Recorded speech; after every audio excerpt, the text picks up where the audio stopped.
Hello friends, मैं सारांश गर्ग। इस वीडियो में मैं आपको मेडिवल पीरियड यानी चैप्टर 1 क्लास 7th का पढ़ाऊंगा, जो कॉर्डोवा बुक से लिया गया है। ये एनसीईआरटी बेस्ड नहीं है, ठीक है। तो मैं स्टार्ट करता हूँ। पहली चीज़ जो हम पढ़ेंगे वो आपके सामने है।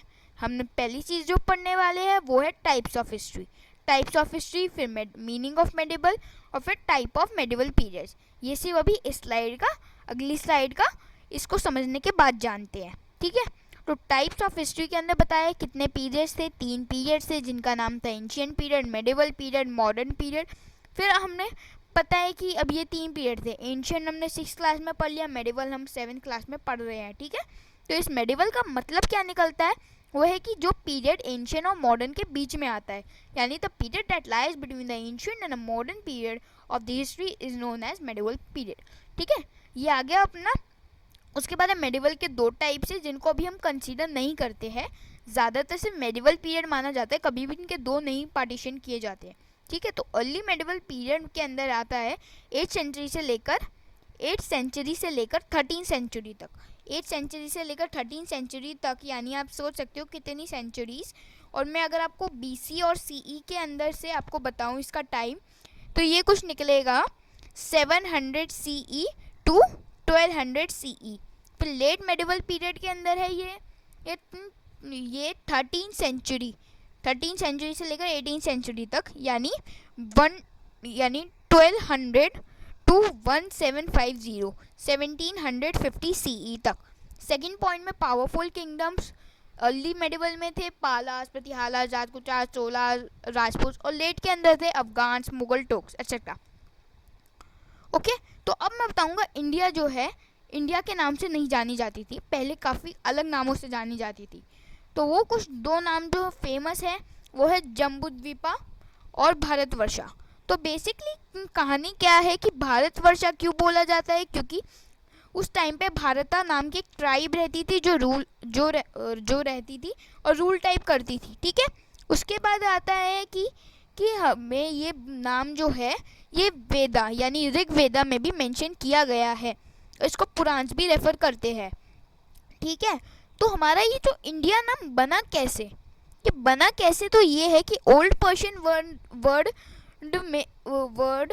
और संस्कृत वर्ड जो है सिंधु, उसको ओल्ड पर्शियन लैंग्वेज के अंदर हिंदू के नाम से प्रोनाउंस किया। वर्ड हिंदू को फ्रेंच में इंडे और फिर इंग्लिश में उस इंडे का इंडिया हो गया। तब से हम उसको इंडिया के नाम से जानते हैं, ठीक है। अब मैं आपको पढ़ाऊंगा कि importance of the medieval history, कि हमारी मेडिवल हिस्ट्री है उसकी इम्पोर्टेंस क्या है। तो लेटर मेडिवल पीरियड में राइज ऑफ मुस्लिम डायनेस्टी आई। इसका जो कॉज आया वो था कि हमारी जो कल्चर इन्फ्लुएंस और एक्सचेंजेस इंटरेक्शन नॉर्थ और साउथ इंडिया के बीच में थे वो बढ़ गए। फिर सेकेंड पॉइंट में बताया गया है कि मुस्लिम रूलर्स को पॉलिटिकल स्टेबिलिटी मिल गई, जिससे हुआ क्या, इंक्रीज इन ट्रेड कॉमर्स था, मतलब कि ट्रेड और कॉमर्स में इंक्रीज था। ओवरसीज ट्रेड फ्लरिश हुआ, यानी मटेरियल की ट्रांसपोर्टेशन ज़्यादा हुई, जिसके अंदर इंपोर्ट और एक्सपोर्ट दोनों ही काफ़ी फेमस रहे। स्प्रेड ऑफ इस्लाम, भक्ति एंड सूफी मूवमेंट कुछ इंपॉर्टेंट हाईलाइट्स है। उसके बाद जो नेक्स्ट पॉइंट आता है वो है आर्ट और architecture showcased Splendor like never before. उसके बाद अब आते हैं सोर्सेज ऑफ मेडिवल पीरियड। वो आते हैं आर्कोलॉजिकल सोर्सेज या लिटरेरी सोर्सेज या एक्सटेंसिव यूज ऑफ पेपर, ठीक है। तो मैं आपको बता देता हूँ, पहले मैं आपको एक्सटेंसिव यूज ऑफ पेपर के बारे में बताता हूँ, जो मेरा थर्ड पॉइंट है। इस मेडिवल पीरियड के बारे में सबसे ज़्यादा इंफॉर्मेशन है। इसका रीज़न ये है क्योंकि यहाँ पे डाटा जो है पेन पेपर से स्टोर्ड है। यहाँ पे एक्सटेंसिव यूज ऑफ पेपर है, जिसके अंदर हर एक चीज़ उसकी ऑब्जर्वेशन वगैरह वगैरह कैप्चर्ड है। अब आर्कोलॉजिकल सोर्सेज में क्या आता है वो आप यहाँ पे पढ़ सकते हैं। मैं उसको आपको जूम करके पढ़वाता हूँ। तो ये देख लीजिए, ये है आपका आर्कोलॉजिकल सोर्सेज, जिसके अंदर आपको मिलेंगे mosque, palaces, fort, ornament, jewels, tools, यानी चीज़ें। तो कॉइन्स जो थी वो रूलिंग पीरियड को आइडेंटिफाई करने में हेल्प करती थी। इंस्क्रिप्शन के अंदर भी पॉइंट्स है और मॉन्यूमेंट्स के अंदर भी पॉइंट्स है, ठीक है। फिर लिटरेरी सोर्सेज जो आते हैं वो आते हैं कुछ लाइक रिटन रिकॉर्ड्स आप समझते हैं, जो लिखे हुए हैं। तो आप थोड़ा थोड़ा कह सकते हैं कि हाँ, पेन का यूज़ भी एक लिटरेरी रिकॉर्ड है, ठीक है। तो अब ट्रैवलॉग की बात करता हूँ, फिर क्रॉनिकल और फिर ऑटोग्राफी और बायोग्राफी। तो मैं ट्रैवलॉग की बात कर रहा था, तो मैं बात करता हूँ। तो ट्रैवलॉग के अंदर बेसिकली क्या है कि कुछ ट्रैवलर्स होते हैं जो जिनको हर जगह घूमने का शौक होता है, तो वो अपनी मीटिंग्स जो रॉयल्टी या किंग्स के साथ होती है या नॉर्मल पीपल्स के साथ, उनके ऑब्जर्वेशन अपनी नोटबुक में लिख लेते हैं। जस्ट लाइक दैट कि आज के मॉडर्न टाइम में क्या होता है कि जब भी आप कहीं बाहर जाते हैं तो अपनी एक डायरी साथ में लेकर जाते हैं और जो आपके दिन में घटनाएं हुई होती है उनको उस डायरी में लिखते हैं। उसी को हमने इंग्लिश में टॉपिक बना देते हैं डायरी एंट्री, ठीक है।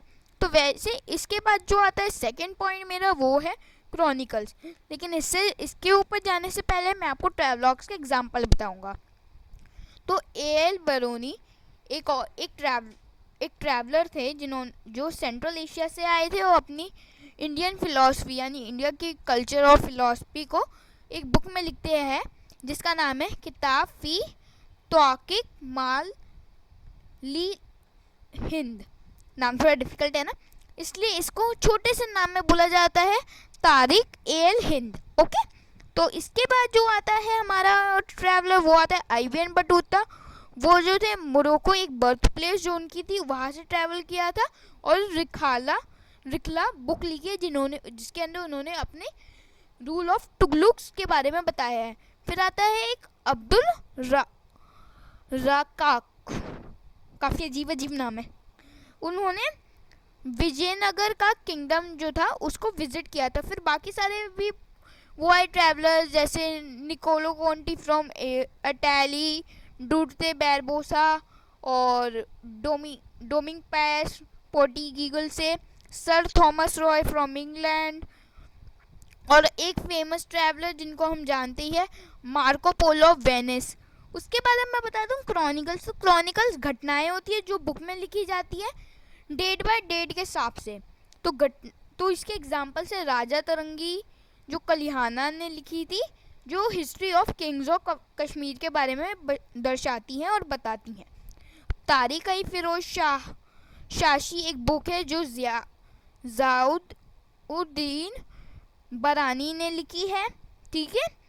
वो भी किसके बारे में, रेन ऑफ फिरोज शाह तुगलक, ठीक है। तारिक ई फरिश्ता लिखी गई है, फरिश्ता जी ने लिखी है इसको। ये टुक्स, इसके अंदर दिल्ली सुल्तान की हिस्ट्री है, जो टाइम जो होगी कुछ टोक्स के रूल तक, जो थी 17वीं सेंचुरी तक, ठीक है। उसके बाद मैं ऑटोग्राफी और बायोग्राफी के बारे में टॉक करूँगा। तो ऑटोग्राफी वो होती है जो एक स्टोरी होती है बंदे ने जो खुद लिखी है, जैसे कि फुसुआत आई फिरोज शाशी लिखी गई है फिरोज शाह तुगलक से, और बाबुरनामा बाबर जी ने लिखी है, तुजुकाई जहांगीरी एम्परर जहांगीर ने लिखी है। अब ऑटोग्राफी बंदे ने खुद लिखी है, बायोग्राफी किसी और ने लिखी है। तो जैसे कि पृथ्वीराज चौहान के बारे में चंद्र बरदाई जी ने लिखा है अपनी बुक पृथ्वीराज रासों में। ऐसे ही हनुमानम ने गुलदाब बेगम के बारे में डिटेल्ड इंफॉर्मेशन दी है, जो मुग़ल एम्पायर हुमायूं के बारे में थी। फिर अकबरनामा की जो एक नाम की लिखी गई है अबुल फाजल से, जिन्होंने अकबर के रेन के बारे में बताया है। और तारीख आई शरशाही अब्बास शेरवानी जी ने लिखी है, जिसके अंदर बायोग्राफी और शेरशाह सूरी बताई गई है, ठीक है। तो आज की वीडियो में इतना ही, और इसके साथ आपका चैप्टर होता है ख़त्म। Bye bye, thank you.